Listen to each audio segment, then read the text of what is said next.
नमस्कार प्रणाम। मेरा नाम प्रशांत। तो आज का जो हमारा टॉपिक है वो कुछ बच्चों की डिमांड को लेकर है। कुछ बच्चों का डिमांड था कि सर वर्षण वर्षण तो समझ में आ गया। वर्षण के विभिन्न रूप होते हैं, जैसे आमचाल की भाषा में लोग हंसी मजाक में ही पूछ देते हैं कि बारिश हो रही है, फुहारा पड़ रहे हैं, गांव में ओला पड़ना, बर्फ़ गिरना, ये सब छोटे छोटे हिम के कण, ग्रापेल, हिम, ये सारे ऐसे तमाम शब्द हैं जिसके बारे में सभी को या कुछ बच्चों को तो दिक्कत होती ही है। तो आज का टॉपिक इसी पर है। तो हम लोग आज वर्षण के विभिन्न रूपों के बारे में बात करेंगे। तो उसमें सबसे पहला जो रूप आएगा वो होगा हमारा वर्षा का।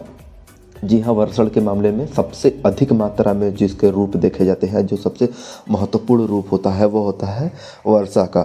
जब वायु का आरोहण होता है तो मेघों के संघनन के कारण मेघों का निर्माण होता है, अतः उसमें जल की बूंदें इतने विशाल रूप में हो जाती हैं कि बादल उनके भार को संभालने में असमर्थ हो जाते हैं। अतः ग्रेविटी के कारण जब वह बड़ी बड़ी जल की बूंदें सतह की ओर गिरने लगती हैं तो वह आपस में टकराकर अन्य छोटे छोटे भागों में विभक्त हो जाती है। सामान्यतः वर्षा की जल बूंदों का व्यास अगर देखें तो 5 मिलीमीटर के आसपास माना जाता है।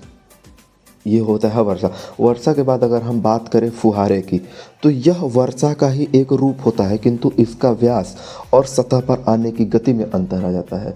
इसका जो व्यास होता है, इसका 0.5 मिलीमीटर के आसपास इसका व्यास होता है, अतः यह सतह पर बिल्कुल बड़ी मंद गति से आती है, तो इसे हम लोग फुहारा का नाम दे देते हैं। तो तीसरा अगर हम लोग इस पर बात करें तो जिसे हम हिम कह सकते हैं।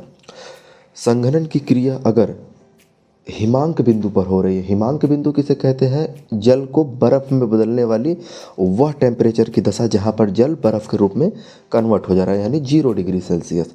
तो यदि किसी भी हवा में उपस्थित जल की बूंदों का संघनन हिमांक बिंदु यानी 0 डिग्री सेल्सियस पर हो रहा है तो वह जल की बूंद में कन्वर्ट न होकर छोटे छोटे हिम के कणों के रूप में संघनित हो जाती है, और जब यह ज़मीन पर आती है तो इसे हिमपात कहते हैं, हिम का गिरना या बर्फ़ का गिरना कहते हैं। यह बड़ी छोटी छोटी सफ़ेद रंग की अपारदर्शी यानी प्रकाश की किरण इससे पार या हमारी रोशनी इसके आर पार नहीं दे सकती है। एक अपारदर्शी बर्फ़ के टुकड़े होते हैं। बात करें इसी से मिलता जुलता एक और शब्द है जिसे हम लोग हिमगुटिक कहते हैं। हिमगुटिक एक ऐसा ही बर्फ़ का टुकड़ा होता है, किंतु इसकी आकृति में परिवर्तन आ जाता है। इसकी आकृति होती बर्फ़ के टुकड़े की कोई विशेष आकृति नहीं है, हिम की कोई आकृति नहीं है, किंतु हिमगुटिक अगर वही बर्फ़ के टुकड़े एक गोल आकृति में आ जाए, वही बर्फ़ के टुकड़े अगर एक गोल आकृति में आ जाते हैं तो इसे हम लोग हिमगुटिक का नाम दे देते हैं। इसका व्यास हो सकता है 2 मिलीमीटर से लेकर 5 मिलीमीटर के बीच में हो सकता है, यानी एक बड़ी बूंद के रूप में मान सकते हैं। इसी से छोटे रूप में, यानी जो हिमगुटिक है, इसी से छोटे रूप में एक और बर्फ़ के टुकड़े बनते हैं जिसे हम लोग ग्रापेल का नाम दे देते हैं। ग्रापेल दिखने में बिल्कुल हिमगुटिक की तरह होता है, किंतु इसका व्यास जो होता है वो 1 मिलीमीटर से छोटा होता है। अगर एग्जाम्पल के लिए हम लोग समझे तो जो छोटी इलायचीदानी आती है प्रसाद वाली, उससे अगर हम लोग इसकी तुलना करें तो वो छोटी हिमगुटिक की तरह ही इसका व्यास होता है, जिसे हम लोग ग्रापेल कह सकते हैं। इसके बाद जो सबसे वर्षण के मामले में जो सबसे खतरनाक या सबसे डेंजरस माना जाता है वो होता है हमारा ओला यानी बर्फ़ के बड़े बड़े टुकड़ों का गिरना। यह आकृति में जो हमने हिमगुटिक बताया, वो हिमगुटिक तो 2 से 5 मिलीमीटर के बीच में होता है, किंतु ये जो ओला पड़ना होता है ये बिल्कुल हिमगुटिक की तरह ही होता है, किंतु इसका व्यास 5 मिलीमीटर से लेकर 50 मिलीमीटर तक की हो सकते हैं। ये इतना भयानक होता है कि अगर यह खुले मैदान में पड़े, अगर वहाँ पर कोई जानवर और मनुष्य हो तो उसकी जान भी इसके प्रभाव में आकर जा सकती है।